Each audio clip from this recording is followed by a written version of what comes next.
राज्यसभा निवडणूक गुजरातमधली खूप प्रतिष्ठेची झाली आहे, कारण सोनियांचे चाणक्य विरुद्ध मोदींचे चाणक्य अशी ही लढाई आहे। मात्र या निकालाची मतमोजणी जी आहे ती थांबवण्यात आली आहे। काय नेमकं कारण आहे? प्रशांत कदम आपले प्रतिनिधी आपल्या सोबत आहेत। प्रशांत, काय कारण आहे नेमकं? अश्विन, खरं तर 4 वाजता मतदान संपलं आणि त्याच्यानंतर 5 वाजता मतमोजणी जी आहे ती सुरू होणं अपेक्षित होतं। मात्र काँग्रेसचे जे 2 आमदार आहेत त्यांनी क्रॉस वोटिंग केलेलं आहे आणि क्रॉस वोटिंग केल्यानंतर त्यांनी आपलं जे मतदान आहे ते तिथं उपस्थित असलेल्या भाजप नेत्यांना, ज्या ठिकाणी राष्ट्रीय अध्यक्ष भाजपचे अमित शहा ते उपस्थित होते, तर त्यांना मतदान दाखवल्याचा काँग्रेसचा आरोप आहे। आणि जो नियम आहे त्याच्यानुसार जर कुठल्याही मतदारानं आपलं मतदान जे आहे त्या ठरलेल्या पोलिंग एजंट शिवाय दुसऱ्या कोणाला दाखवलं तर ते मत जे आहे ते अवैध ठरत असतं। आणि याचाच फायदा घेऊन काँग्रेसनं आता निवडणूक आयोगाकडे ही मागणी केलेली आहे की या 2 आमदारांचं मतदान जे आहे ते अवैध ठरवण्यात यावं, ही मतं जी आहेत ती बाद करण्यात यावी। आणि त्यामुळे हा वाद जो आहे तो सुरू आहे। अमित शहा जे आहेत ते गेल्या जवळपास पाऊण तासापासून त्या काउंटिंग सेंटरमध्ये पोहोचलेले आहेत। दोन्ही बाजू आपापलं म्हणणं मांडतायत आणि त्याच्यानंतर आता निवडणूक आयोगाला निर्णय घ्यायचा आहे। पण जवळपास 1.5 तास झाला याच्यावरती निर्णय काही झालेला नाहीये आणि त्याच्यामुळे अजूनही मतमोजणी सुरू झालेली नाहीये। जर मतं अवैध ठरली किंवा बाद ठरली तर तो काँग्रेससाठी मोठा दिलासा असू शकतो, कारण तशीही ही मतं भाजपला जाणार होती आणि त्याच्यामुळे ही 2 मतं भाजपकडे जाणारी अशा पद्धतीनं नियमाच्या आडून वाचू शकतात आणि म्हणून काँग्रेसचा खटाटोप सुरू आहे। प्रशांत, धन्यवाद या सगळ्या माहितीबद्दल। दरम्यान गुजरातच्या या निवडणुकीचं नेमकं गणित काय आहे आपण बघूया। गुजरातमध्ये विधानसभेच्या 182 जागा आहेत। विधानसभेतल्या 6 जागा रिक्त आहेत। पक्षीय बलाबल काय सांगताय? भाजपच्या खात्यात 121, काँग्रेस 51, राष्ट्रवादी 2, जेडीयू 1, अपक्ष 1 अशी स्थिती या ठिकाणी बघायला मिळते।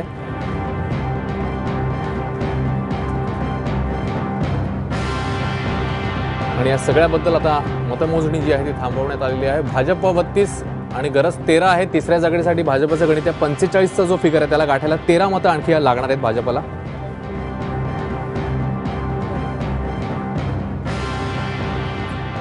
आणि भाजपला हरवण्यासाठी काँग्रेसचं गणित काय आहे तर काँग्रेसकडे 44 मतं ऑलरेडी आहेत। गरज अवघ्या 1 मताची आहे। 45चा हा जो आहे तो मॅजिक फिगर आहे।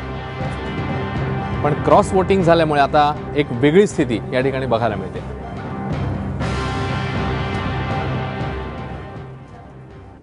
आणि या बिग फाईटकडे अवघ्या देशाचं लक्ष लागलेलं आहे, कारण सोनियांचे चाणक्य आणि मोदींचे चाणक्य एकमेकांविरोधात उभे ठाकलेत। काय नेमकी त्याची सगळ्या वादाची पार्श्वभूमी आहे आपण एक नजर टाकूया।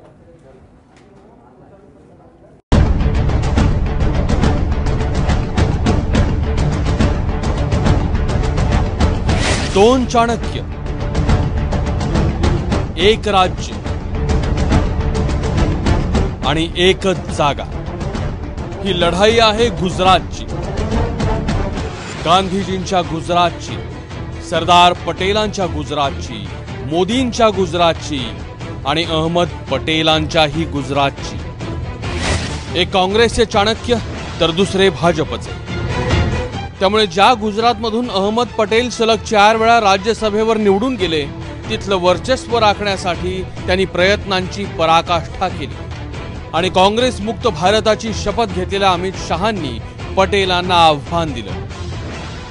गुजरातमधले आकडे पाहिले तर भाजपचे केवळ 2च खासदार निवडून येऊ शकत होते।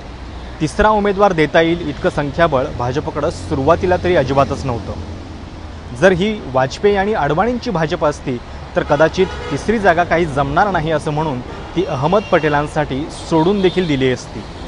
पण आता भाजप बदललेली आहे आणि शिवाय या निवडणुकीला अमित शहा आणि अहमद पटेल यांच्या वैयक्तिक दुश्मनीची देखील किनार आहे। 2010 ते 2012 अशी जवळपास 2 वर्ष अमित शहा तडीपार होते। सोहराबुद्दीन एन्काउंटर प्रकरणात कोर्टाने त्यांना गुजरातच्या बाहेर राहण्याचा आदेश दिला होता आणि तशी मागणी खुद्द सीबीआयने केली होती। अर्थातच तेव्हा केंद्रामध्ये काँग्रेसचं सरकार होतं आणि सीबीआयची एक चावी तेव्हा अहमद पटेलांच्या हातामध्ये होती। गृहराज्यमंत्री असलेले अमित शहा गुजरातमध्ये येण्यासाठी तब्बल 2 वर्ष धडपड करत राहिले। त्यांनी कोर्टाची दारही ठोठावली, पण गुजरातची 2012ची विधानसभा निवडणूक अगदी तोंडावर आली तरी देखील शहा हे राज्याबाहेरच होते। त्या काळात अमित शहा महाराष्ट्र, उत्तर प्रदेश, दिल्ली अशा राज्यांमध्ये फिरत राहिले। तो शहा यांच्या आयुष्यातला सगळ्यात आव्हानात्मक काळ होता आणि आता तोच हिशेब चुकता करण्यासाठी शहांनी शड्डू ठोकलाय। एकीकडे अहमद पटेल विरुद्ध अमित शहा यांची कडवी झुंज सुरू आहे, पण त्याच वेळी मोदी आणि पटेलांचे संबंध मात्र इंटरेस्टिंग आहेत। 2014ची लोकसभा निवडणूक ऐन भरात आलेली असताना मोदींनी दूरदर्शनला दिलेल्या मुलाखतीत अहमद पटेलांबद्दल केलेलं वक्तव्य गाजलं होतं। अहमद पटेल माझे काँग्रेसमधल्या सर्वात चांगल्या मित्रांपैकी एक होते। आता ते तसे राहिले नाही। कदाचित त्यांना आता काही अडचणी असतील, त्यामुळे ते मला टाळतात। माझा साधा फोनही ते उचलत नाही, पण कधी काळी मी त्यांच्या घरी जाऊन डिनर करायचो। हे नातं एका चांगल्या मैत्रीचं होतं। मला वाटतं अशी वैयक्तिक मैत्री कायम राहिली पाहिजे। मोदींच्या या वक्तव्यावर स्पष्टीकरण देता देता पटेलांची अगदीच तारांबळ उडालेली। लोकसभा निवडणुकीमध्ये मतदारांची दिशाभूल करण्यासाठीच मोदींनी हे वक्तव्य केल्याचं पटेलांनी सांगितलं। शिवाय मोदी हे आपल्या घरी केवळ एकदाच आले होते, ते देखील 1980च्या दशकामध्ये, आणि या सगळ्या घटनाक्रमाची राजीव गांधींना पूर्णपणे कल्पना होती, हे देखील नमूद करायला ते विसरले नाहीत। मुख्यमंत्री झाल्यानंतर मोदींना आपण कधीच भेटलो नाही, आणि जर मदतीसाठी असं आपण कधी भेटल्याचं त्यांनी सिद्ध केलं तर आपण राजकारण सोडून देऊ, अशी तिखट प्रतिक्रिया त्यावेळी अहमद पटेल यांनी व्यक्त केली होती। अहमद पटेल आणि शहांचे संबंध जितके तणावाचे आहेत तितके मोदी पटेलांचे नाही आहेत। पण काँग्रेसला खच्ची करण्यासाठी भाजपनं अहमद पटेलांसाठी सापळा लावला, ज्याचा घाव सोनियांच्या वर्मी बसणार आहे। त्यामुळे मोदी, शहा, पटेल यांचे आपसातले संबंध या निवडणुकीत राजकारणाच्या गडद आणि नाजूक छटा दाखवतायत इतकंच।